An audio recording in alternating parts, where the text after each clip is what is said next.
Welcome back, everybody. This is from Scarlet Tie TCG. I wanted to touch on something that Maldhold had brought out today, and he had been brought to his attention, or a question that had been on a comment on one of his videos about chase cards and the goodness and the good aspect of things for it, and then the bad for it. Here's my take on this. He brought up the One Ring, which makes a lot of sense.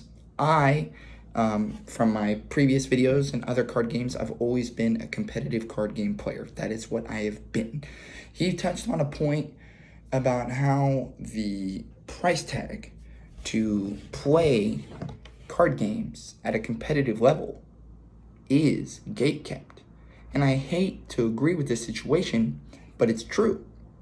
Prices for things that we say are good as players when the card game, whatever it may be, whether it's Pokemon or Yu-Gi-Oh! Or Magic the Gathering or Cardfight Vanguard or Weiss Schwarz, whatever game that you enjoy, the price point to be a competitive player is extremely high. Like, hell, some of my deck boxes, I have decks. Take this for Manor. This is my Zero Damage Gaming. Love this deck box. I have decks that cost, this is a $50 deck box. I have decks that cost less than that, okay, for other card games.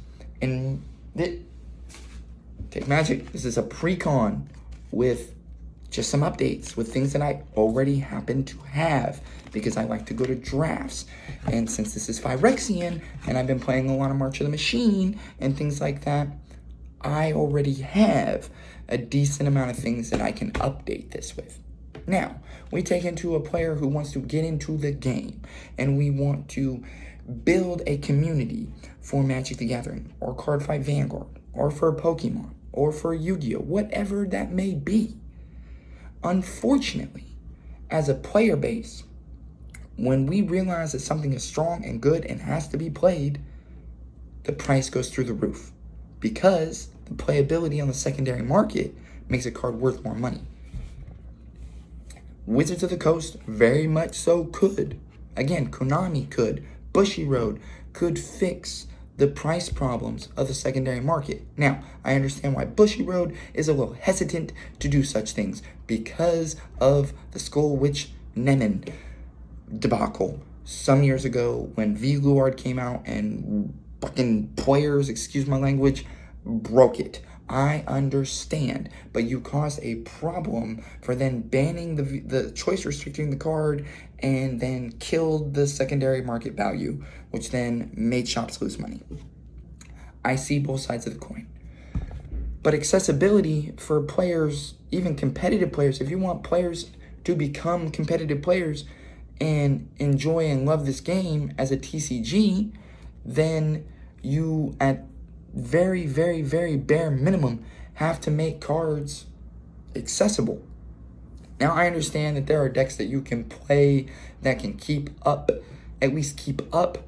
But if you want to, like, if you price down, let's take Pro Tour Barcelona that just happened, and for this matter, Rakdos Scam won the whole thing. People were selling that deck, that complete 60 card deck and 15 card sideboard for $1,200 to play at a top, and I get it. Like, not everybody wants to play at that top tier standpoint. But me as a goal, I've been playing this game off and on. I took a 16-year hiatus. The goal is always been to get better and to become a better player and to make friends and to make memories. That has always been the goal. Please drop a comment. Give me an idea of what you think. Have a good night.